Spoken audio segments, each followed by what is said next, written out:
Astaghfirullah. Bismillahirrahmanirrahim. Assalamualaikum warahmatullahi wabarakatuh. Alhamdulillah wassalatu wassalamu ala Rasulillah wa ala alihi wa sahbihi wa mawalah wa la hawla wa la quwwata illa billahi wa ba'd. Wa man lam yashhad liman syahida lahu Rasulullah sallallahu alaihi wasallam bil jannah fahuwa sahibu bid'atin wa dhalalatin syakin fima qala Rasulullah sallallahu alaihi wa ala alihi wasallam. Dan barang siapa yang tidak ikut menyaksikan atau bersaksi bagi orang yang disaksikan Nabi sallallahu alaihi wasallam dengan surga, maka dia termasuk sahibu bid'ah, termasuk ahli bid'ah dan penyebar kesesatan. Dan dia orang yang ragu terhadap sabda Nabi sallallahu alaihi wa ala alihi wasallam.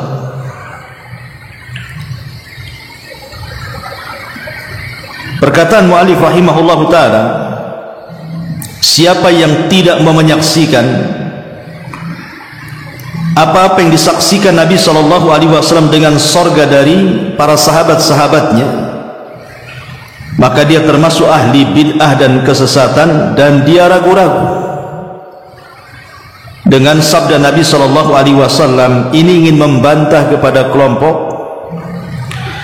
yang mereka suka mencela sahabat, seperti orang-orang Syiah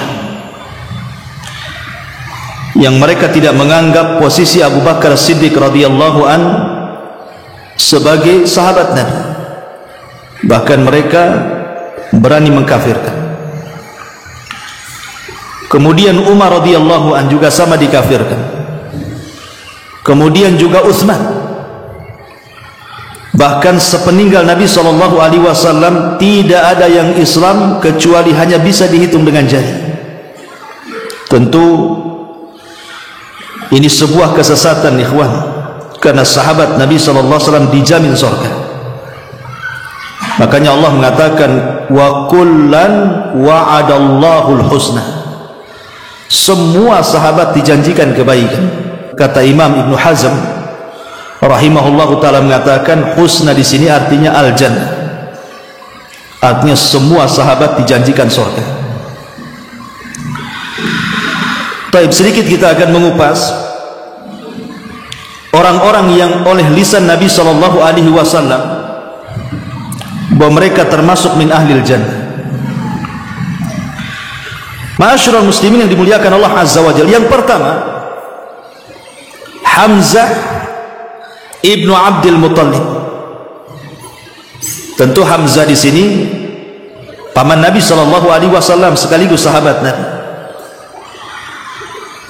Bahkan Hamzah disebut sayyidus syuhada, pemimpinnya para syuhada. Ma'asyiral muslimin yang dimuliakan Allah azza wa jalla, ketika Rasul mengatakan sayyidus syuhada Hamzah ibnu Abdul Muttalib, pemimpin para syuhada Hamzah bin Abdul Muttalib, tentu walaupun tidak dikatakan secara langsung dia termasuk penduduk surga, tapi sudah barang tentu namanya pemimpin para syuhada ya di surga. Itulah Hamzah ibn Abdul Muttalib. Kemudian yang kedua Hasan dan juga Husain, keduanya cucu Nabi sallallahu alaihi wasallam. Nabi sallallahu alaihi wasallam satu hari menggendong dua cucu Nabi sallallahu alaihi wasallam ini. Kemudian mengatakan Al-Hasanu wal Husainu sayyida syababi ahlil jannati wa abuhuma khairu minhuma. Kata Nabi SAW dalam sebuah hadis yang dikeluarkan Imam Hakim dan disahihkan oleh Imam Zahabi, Hasan dan Husain keduanya pemimpin anak-anak muda di sorga, dan bapak keduanya jauh lebih baik dibandingkan keduanya. Maksudnya Ali ibn Abi Thalib radhiyallahu anhu. Maka Hasan dan Husain juga termasuk orang-orang yang atas lisan Rasul dijanjikan masuk surga. Ini sudah 3. Kemudian 4, Bilal ibn Rabah. Ma'ruf Bilal ibn Rabah adalah seorang budak yang dimerdekakan Abu Bakar Siddiq radhiyallahu anhu. Disebutkan dalam sebuah hadis yang dikeluarkan oleh Imam At-Tirmidzi, jadi saat Nabi SAW masuk ke dalam surga dalam peristiwa Mi'raj, Nabi SAW tiba-tiba mendengar suara trompa dalam surga itu. Kemudian Rasul bertanya kepada malaikat yang bersamanya, itu suara trompa siapa? Maka dikatakan kepada Rasul, itu suara trompahnya Bilal. Artinya sandalnya Bilal atau trompahnya Bilal sudah di sorga sebelum orangnya. Ya tidak mungkinlah sandalnya aja masuk sorga, ya pasti orangnya juga masuk kan. Sandal itu tidak sholat ya. Jadi ketika selesai peristiwa itu, Nabi SAW memanggil Bilal, kemudian mengatakan, ya Bilal, inni sami'tu khaskhasataka fil jannah. Bilal, waktu aku masuk ke dalam sorga, aku mendengar suara terompahmu di sorga. Madza tasna, apa yang kau lakukan? Maka Bilal ibn Rabah mengatakan, la syai'a ya Rasulullah, tidak ada wahai Rasul, illa kecuali ma tawaddatu wudu'an illa wa qad shallaitu rak'atain. Tidaklah aku berwudu kecuali setelahnya aku melaksanakan 2 rakaat wudu. Amalan kecil, menjaga wudu dan juga salat 2 rakaat wudu menyebabkan Bilal masuk ke dalam surga, bahkan sebelum orangnya terompahnya sudah di sana. Ini yang keempat. Yang kelima, Alu Yasir, keluarga Yasir. Berarti keluarga Yasir ada 3. Pertama, ayahnya Yasir al-Anasi, kemudian istrinya Sumayyah bintu Khayyat, dan anaknya Ammar ibn Yasir. Saat keluarga Yasir al-Anasi ini disiksa oleh Abu Jahal habis-habisan, sampai akhirnya kemudian istrinya Sumayyah yang mati syahidah duluan, kemudian baru Yasir. Lah Ammar ini kan masih kecil, disuruh untuk memuji Lata, Uzza, Manat dan Khubal dan mencaci maki Nabi. Karena ketakutan melihat ayahnya dibunuh, ibunya dibunuh, terpaksalah dia memuji Lata, Uzza, Manat, Khubal dan mencaci maki Nabi. Hal ini terdengar kepada Nabi SAW, tapi Rasul mengatakan, kalau dia maksudnya Abu Jahal menyuruh kamu untuk mencaci maki, cacilah aku, katanya, selama hatimu tenang dengan keimanan. Kemudian turun ayat, illa man ukriha wa qalbuhu mutmainnun bil iman.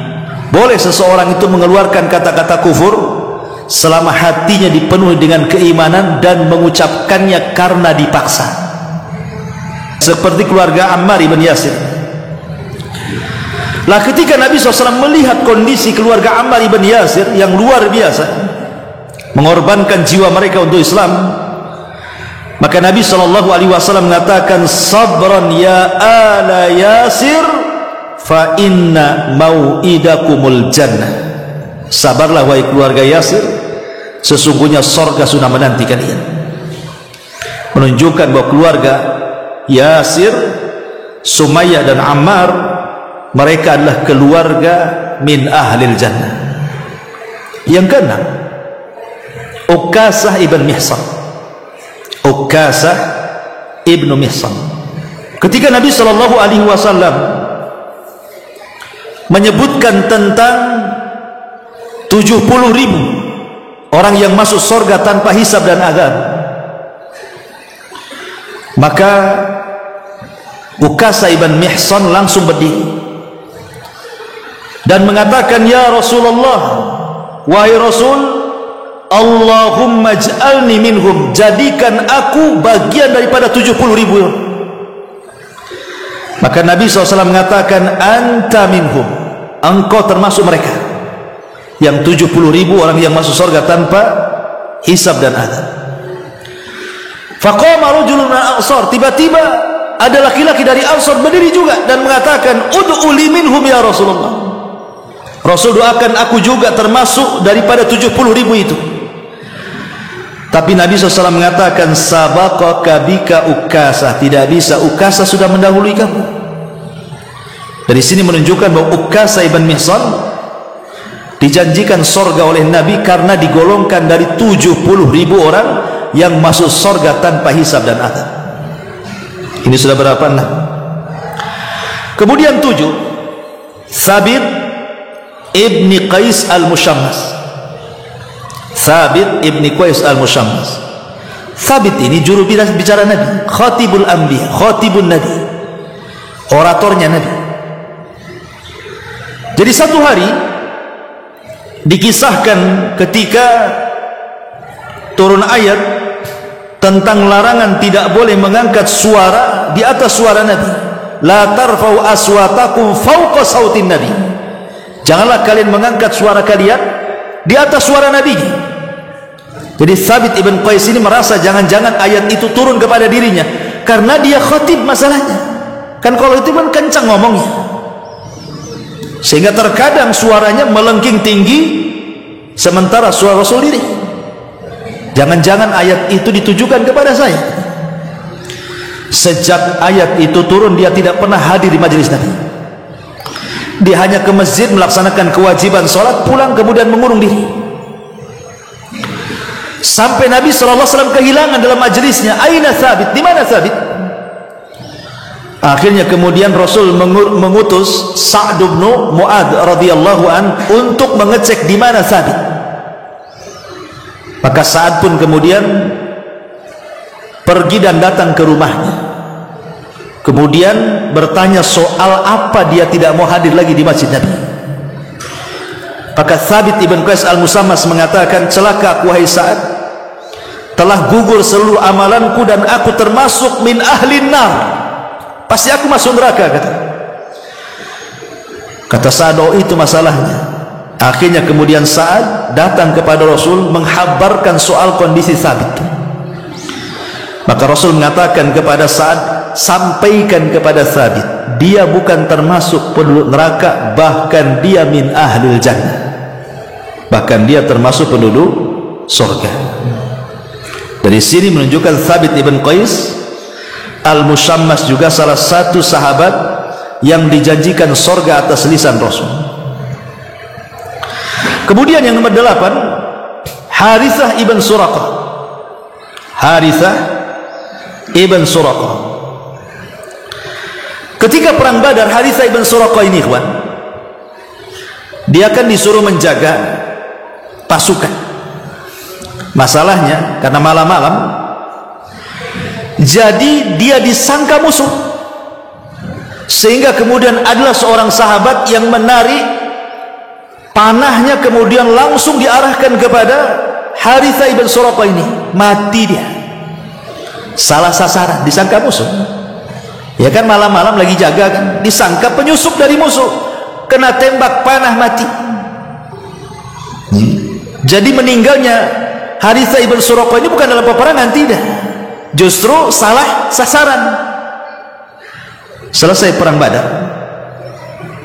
akhirnya kemudian Anas ibn Malik radhiyallahu an menceritakan tentang Ummu Harithah ini, ibunya.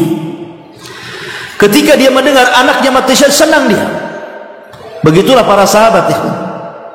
Sahabiah-sahabiah itu kalau anaknya perang mati syahid, bangga mereka.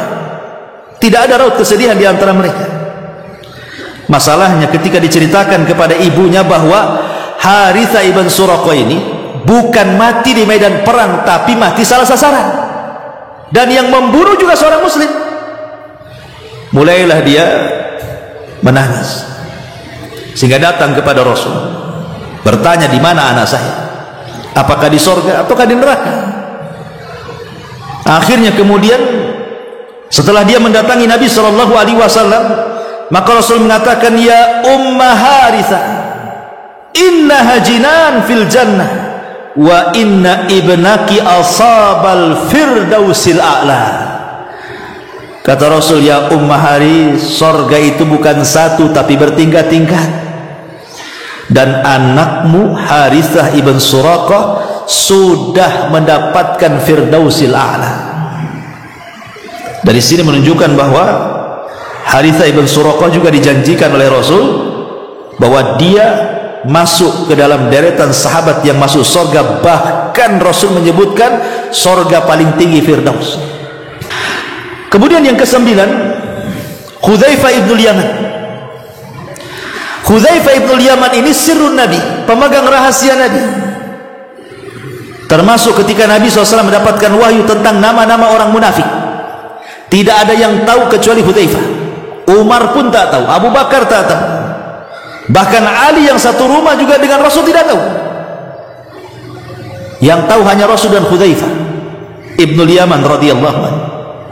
Sampai Umar bin Khattab datang loh kepada Hudzaifah dan mengatakan, ya Hudzaifah, asammani Nabi sallallahu alaihi wasallam anni munafik. Hudzaifah, apakah kau pernah mendengar Rasul menyebut-nyebut aku bahwa aku termasuk munafik dalam catatanmu tuh? Kata Hudzaifah, nggak saya kasih tahu. Rahasia, kalau dikasih tahu nggak rahasia lagi. Ya. Tapi karena Umar mendesak, kata Hudzaifah, cukup kau saja yang tahu, yang lain tidak akan kuberitahu. Kata Hudzaifah mengatakan, engkau bukan termasuk orang munafik. Selesai. Masyarul muslimin yang dimuliakan Allah Azza wa Jalla, satu hari Nabi SAW ketika itu membutuhkan penyusup mata-mata intelijen untuk memata-matai musuh. Jadi Nabi SAW di hadapan para sahabat mengatakan, ala rajulun ya'tini bi khabaril qaumi ja'alahu Allahu ma'i yaumal qiyamah. Kata Rasul, maukah ada seseorang di antara kalian yang datang kepadaku membawa kabar sebuah kaum, maka orang itu kelak akan menjadi kawanku nanti pada hari kiamat. Kalimat menjadi kawanku pada hari kiamat, ya tentu maksudnya di surga. Rasul di mana lagi bukan di surga, kan begitu? Maka semua sahabat diam. Ketika semua sahabat diam, Rasul mengatakan, ya Hudzaifah, kum. Wahai Hudzaifah, berdiri. Fa'tina bi khabaril qaum. Kau nyusup sana, jadilah kau mata-mata, pulanglah dengan membawa berita, kata Rasul. Dari sini menunjukkan Hudzaifah ibn Yaman ada isyarat, dan Hudzaifah berhasil mencuri berita dari musuh itu. Berarti janji Nabi SAW mengatakan Hudzaifah akan menjadi teman Nabi SAW kelak pada hari kiamat, maksudnya kelak di surga. Ini yang nomor 9. Yang nomor 10, Amr ibn Thabit. Amr ibn Thabit ini, ikhwan, atau dikenal dengan Al-Usairim namanya. Al-Usairim namanya Amr ibn Thabit Al-Ansari radhiyallahu anhu. Jadi ketika Mus'ab bin Umair ini, Mus'ab ibn Umair radhiyallahu anhu diutus oleh Nabi SAW untuk berdakwah ke mana? Ke Madinah. Maka dengan kepiawaian Mus'ab, banyak orang masuk Islam. Lah salah satunya pemimpin Aus namanya Sa'ad ibn Mu'ad. Sa'ad bin Mu'ad masuk Islam di tangan Mus'ab ibn Umair. Lah ketika Sa'ad ini masuk Islam, maka dia pulang kepada kaumnya Aus karena dia pemimpinnya. Kemudian dia mengatakan kepada penduduk Aus, wahai penduduk Aus, masuklah ke dalam Islam. Siapa yang tidak masuk Islam jangan pernah satu kabilah denganku. Karena dia pemimpinnya, satu kabilah masuk Islam kecuali satu, Usairim, tidak mau dia. Kecuali Usairim, Amr ibn Thabit, tidak mau dia, tidak mau masuk Islam. Tetapi ketika perang Uhud, kan banyak kabilah Aus itu bergabung semuanya menjadi tentara Nabi SAW. Lah Usairim ini ingin ikut jihad, masalahnya dia masih kafir, dan dorongan dia ingin ikut berperang bersama Rasul bukan karena li'la'i kalimatillah, meninggikan kalimat Allah. Dari mana dia aja musyrik, tapi dia hanya ingin membela kabilahnya. Jiwa korsa kabilahnya itulah yang menjadikan dia ingin perang. Tapi Rasul menghalang-halang. Oh, tidak bisa, kamu kalau ingin perang masuk dulu ke dalam Islam. Kalau tidak masuk ke dalam Islam, kau dilarang untuk ikut perang. Akhirnya kemudian Usairim pun, Amr ibn Thabit ini, karena itu syaratnya harus mengucapkan 2 kalimat syahadat baru boleh ikut perang. Akhirnya dia pun betul-betul mengucap 2 kalimat syahadat supaya bisa ikut perang. Ketika sudah mengucap 2 kalimat syahadat dan ikut terlibat dalam peperangan, Allah takdirkan mati syahid pula dia. Abu Hurairah radhiyallahu anhu ketika dia mengajar murid-muridnya dan mengatakan, tahukah kalian ada seorang sahabat tidak pernah sujud, tidak pernah ruku, tidak pernah beramal seumur hidupnya, tapi masuk surga dengan surga yang paling tinggi. Tahukah kalian siapa dia? Sahabat mengatakan, mana ada, gak pernah sujud, gak pernah ruku kok masuk surga. Kata Abu Hurairah, ada. Dia adalah Usairim, Amr ibn Thabit. Syahadat, langsung perang, langsung mati syahid, masuk surga. Itulah Usairim. Ini pula yang dijadikan kemudian dalil oleh para teroris. Dulunya nggak pernah sholat, nggak pernah ke masjid, nggak pernah ta'lim, kemudian kenal YouTube, isinya anjuran jihad, siapa yang mati disambut bidadari sorga, langsung daftar. Anda bukan Usairim.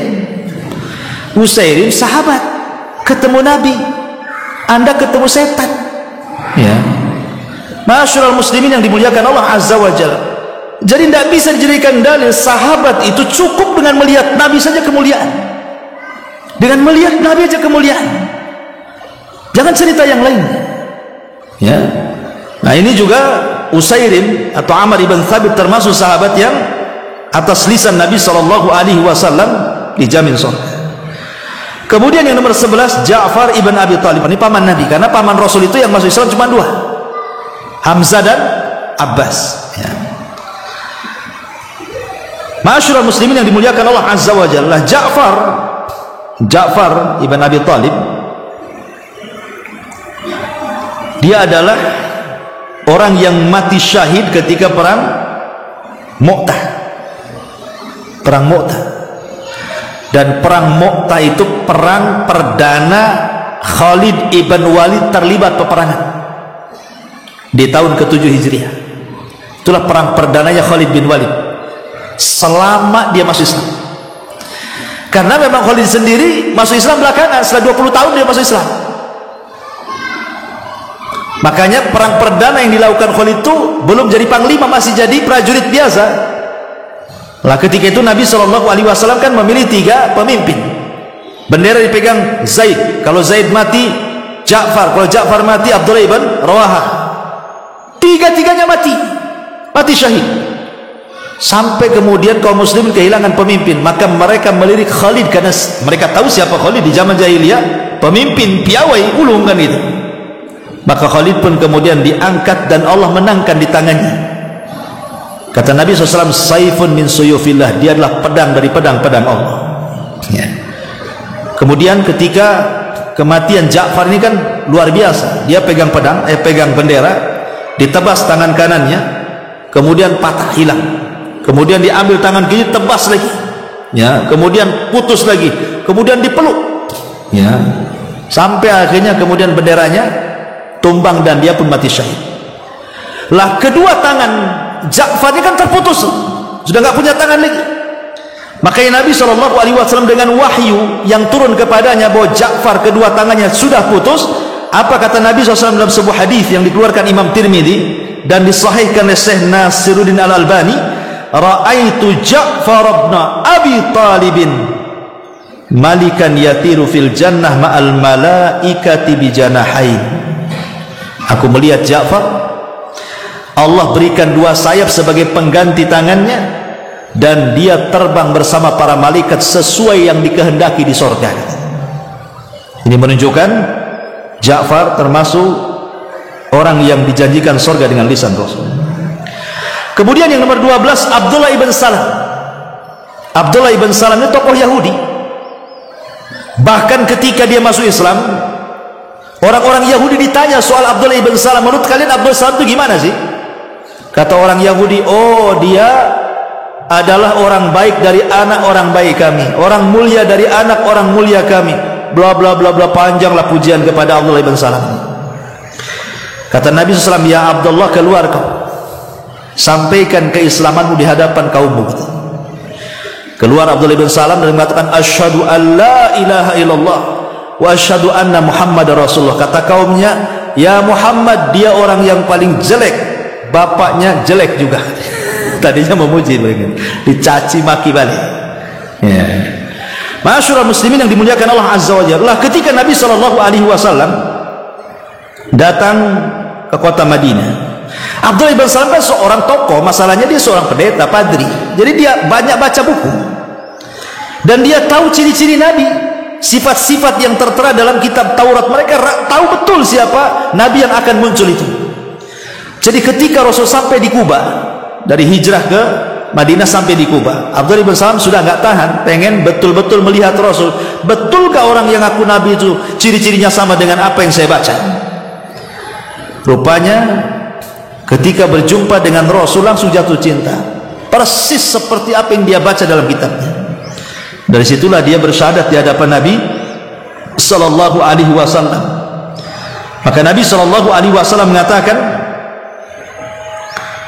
disebutkan oleh Amir ibn Sa'ad ibn Abi Waqqas dari bapaknya, dia mengatakan, ma sami'tu Nabiyya sallallahu alaihi wasallam yaqul li ahadin yamshi 'alal ardi innahu min ahlil jannah illa li Abdullah ibn Salam.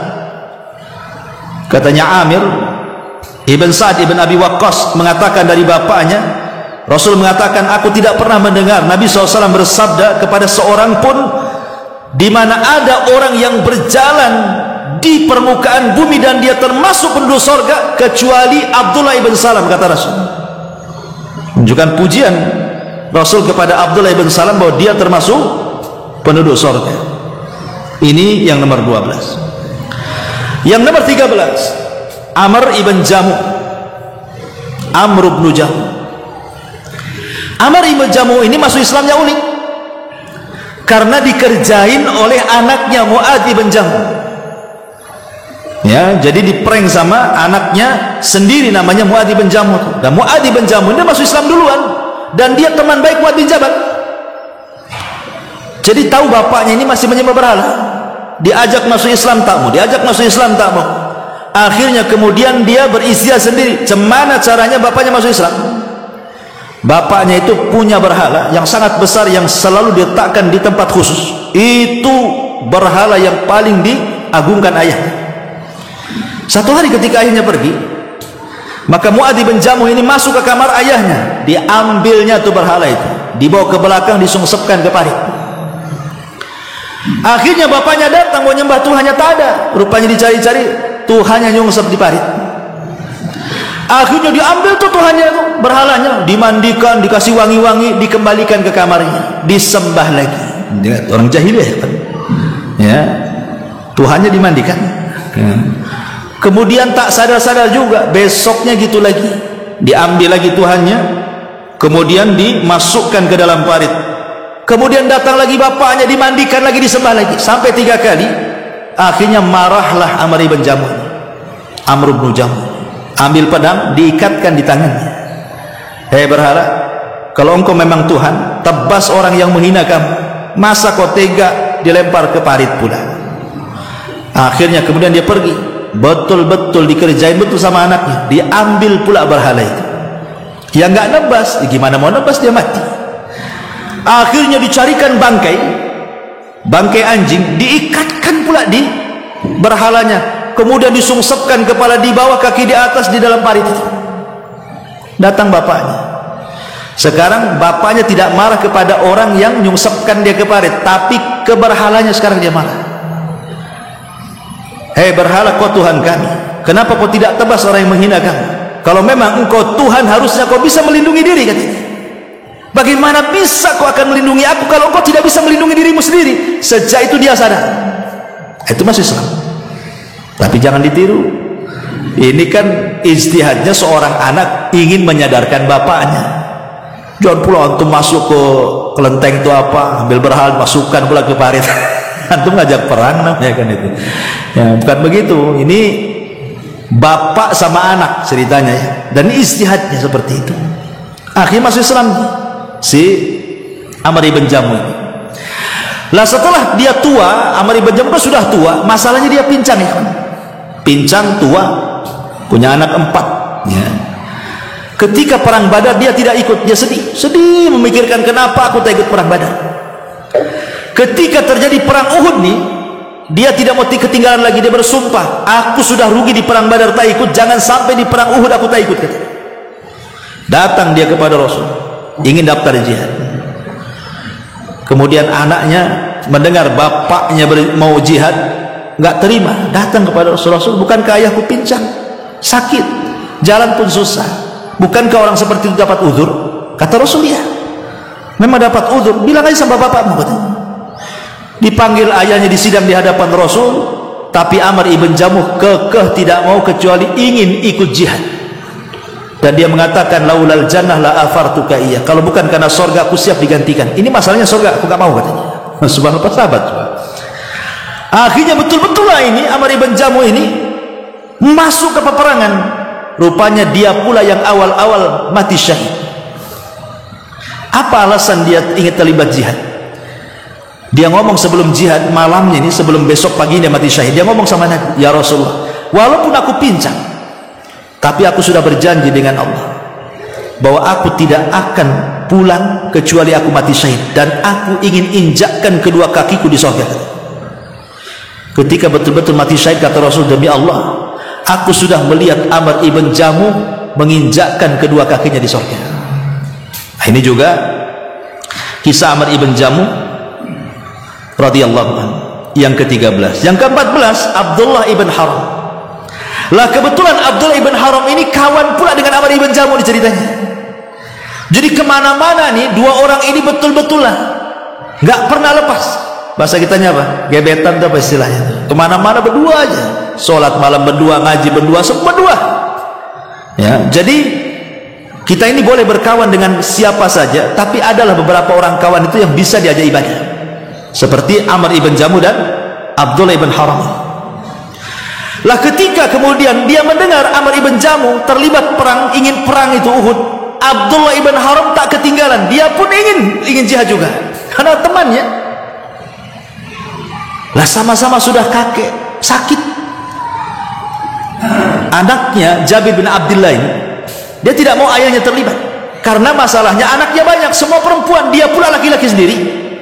Anaknya 9, semua perempuan. Yang laki-laki cuma dia, Jabir bin Abdullah. Makanya dia ngomong sama Rasul, gagalkanlah bapakku, jangan ikut jihad. Rupanya ngeyelnya sama dengan Amr ibn Jamuh, enggak mau, saya ingin ikut jihad. Tapi malam itu sudah merasa dia akan mati. Akhirnya betul-betul ketika Abdullah ibn Haram ini kemudian dia mati syahid, dan dia orang yang awal-awal mati syahid.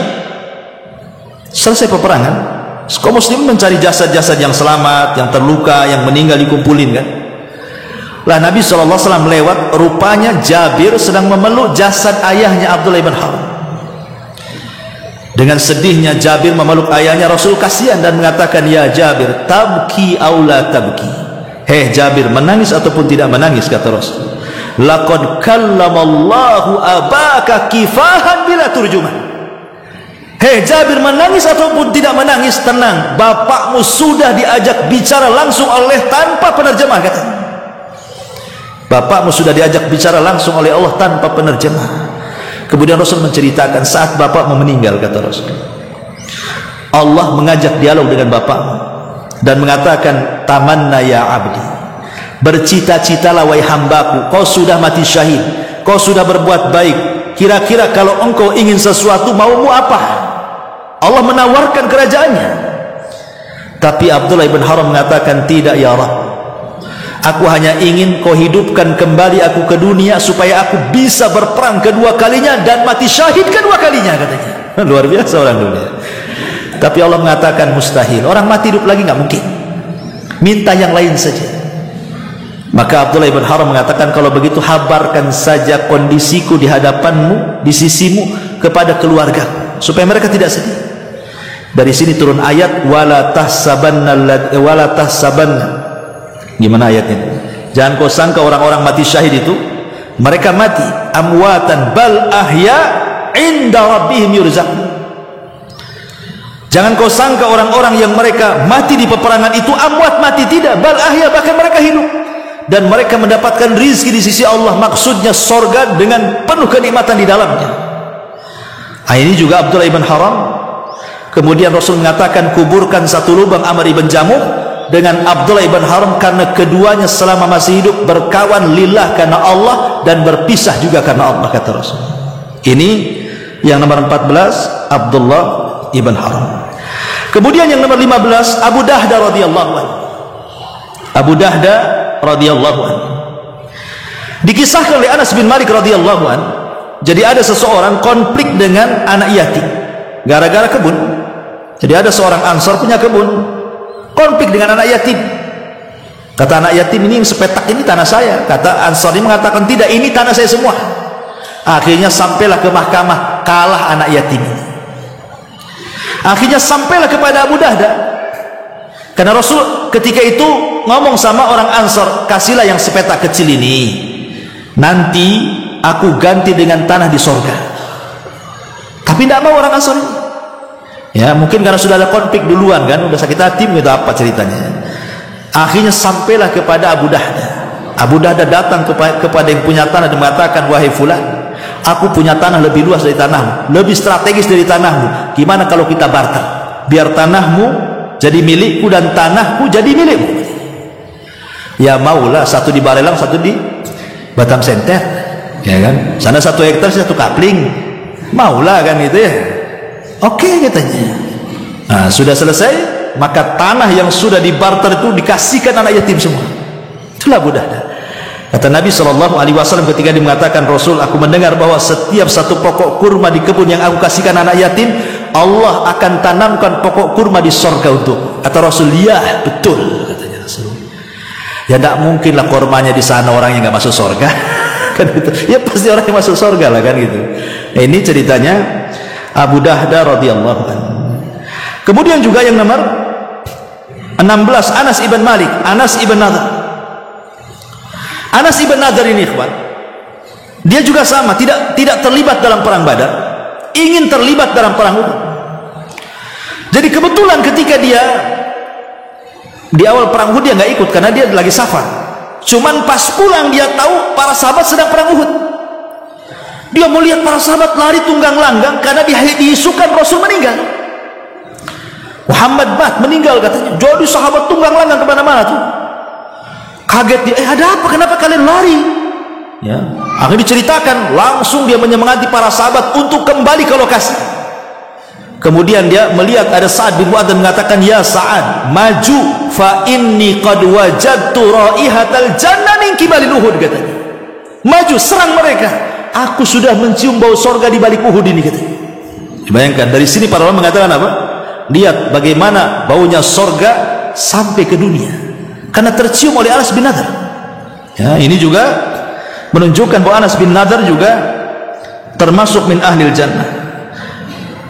Kemudian Mu'adz bin Jabal radhiyallahu anhu. Kita tahu bahwa Mu'adz ini orang yang dikatakan Umar bin Khattab radhiyallahu anhu sebagai a'lamuna bihalali wal haram. Orang yang pakar dengan perkara halal dan haram. Kalau cerita halal haram tanya Mu'adz. Memang dia pakarnya. Makanya Rasul itu kalau ngirim ngutus orang untuk berdakwah pasti dicari orang yang pakar. Nggak sembarang main dakwah ke sana kemari, tidak. Masa baru tobat diajak dakwah? Ya, tato aja belum dihapus kan itu. Jadi dakwah itu perlu ilmu. Makanya Rasul tidak sembarangan ngutus orang. Diutusnya pakar dalam halal dan haram. Siapa? Mu'ad bin Jabal, kemudian kawannya Abu Musa al-Asy'ari, pakar Quran lagi. 2 pakar diutus ke Yaman dan berhasil. Lah Mu'ad ini memang Allah takdirkan meninggal karena taun Amwas, ketika perang melawan Qadisiyah kan, masuk ke kota Amwas, kemudian dia terkena virus taun dan meninggal. Lah Nabi SAW sempat mengatakan kepada Mu'ad itu, Mu'ad ibn Jabal imamul ulama yaumal qiyamati biratwatin. Kata Nabi SAW, Mu'ad bin Jabal imamnya para ulama pada hari kiamat biratwah. Jaraknya itu dengan ratwah. Ratwah itu kalau kita ambil batu kita lempar sejauh-jauhnya, itu namanya ratwah dalam bahasa Arab. Jadi Mu'ad ini kalau kita lempar batu, oh sejauh itulah dia keutamaannya dibandingkan para ulama yang lainnya.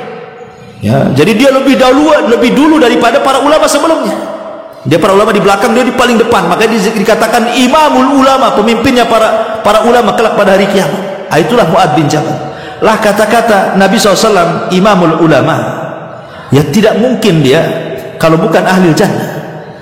Ya, Mu'ad bin Jabal radhiyallahu anhu, apalagi dia memang satu di antara 4 sahabat yang direkomendasikan diambil Quran. Apa lisan Nabi? Kata Rasul, ambillah Al-Quran dari 4 orang, kata Rasul. Pertama Abdullah ibn Mas'ud radhiyallahu anhu, yang kedua Ubay ibn Ka'ab, yang ketiga Salim maula Abi Hudzaifah, dan yang keempat ambillah dari Mu'ad bin Jabal. Memang betul-betul ulamanya para sahabat Mu'ad ibn Jabal radhiyallahu anhu. Kemudian juga Abdullah ibn Mas'ud.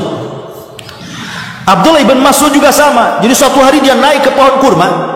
Abdullah ibn Mas'ud kan orangnya kurus kering gitu, tinggi kurus kering. Jadi dia naik ke pokok kurma tuh, datang angin tersingkap jubahnya, betisnya nampak seolah-olah tulang dibalut kulit saja, nggak ada dagingnya karena kurusnya. Sahabat mentertawakan lah betis Abdullah bin Mas'ud itu karena kurus.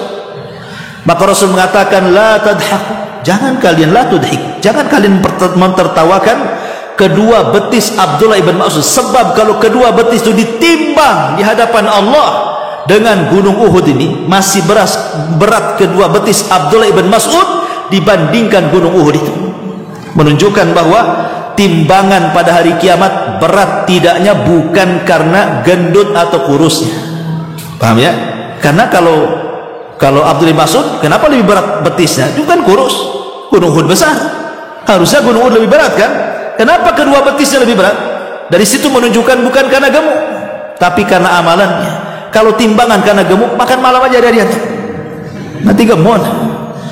Berat timbangan dunia berat, timbangan akhirat ada orang yang besar sekali kata Rasul, kemudian ditimbang di satu timbangan, beratnya tidak lebih daripada sayap nyamuk, kata Nabi. Sayap nyamuk, padahal besar sekali orangnya. Karena bukan itu berat tidaknya timbangan pada hari kiamat. Lah Abdullah ibn Mas'ud ketika dikatakan demikian menunjukkan bahwa dia termasuk ahli jannah. Ini yang keberapa tadi? Nah, kemudian Harithah ibn Nu'man. Harithah ibn Nu'man ini juga sahabat yang luar biasa, ikhwan. Bahkan Nabi SAW pernah suatu ketika bermimpi, dan dalam mimpinya dia masuk ke dalam surga. Kemudian di dalam surga dia mendengar ada orang yang baca Quran. Rupanya Quran itu bukan hanya dibaca di dunia, sampai ke surga pun dibaca. Ya. Kemudian Rasul mengatakan kepada malaikat di sampingnya, itu suara siapa, indah sekali, kok ada suara baca Quran di surga? Maka malaikat mengatakan itu suara Harithah ibn Nu'man radhiyallahu an. Kemudian Rasul mengatakan, kadzalikumul bir, kadzalikumul bir. Itu tidak lain dan bukan karena Harithah bin Nu'man adalah sahabat yang sangat berbuat baik kepada orang tuanya. Sampai kepada Aisyah mengatakan, aku tidak pernah melihat sahabat yang paling berbuat baik kepada kedua orang tua kecuali 2 orang. Satu Utsman ibn Affan, dan yang kedua Harithah ibn Nu'man radhiyallahu anhuma. Wallahu a'lam bissawab. Sudah Isya. Subhanaka wa bihamdika asyhadu an la ilaha illa anta astaghfiruka wa atubu ilaik.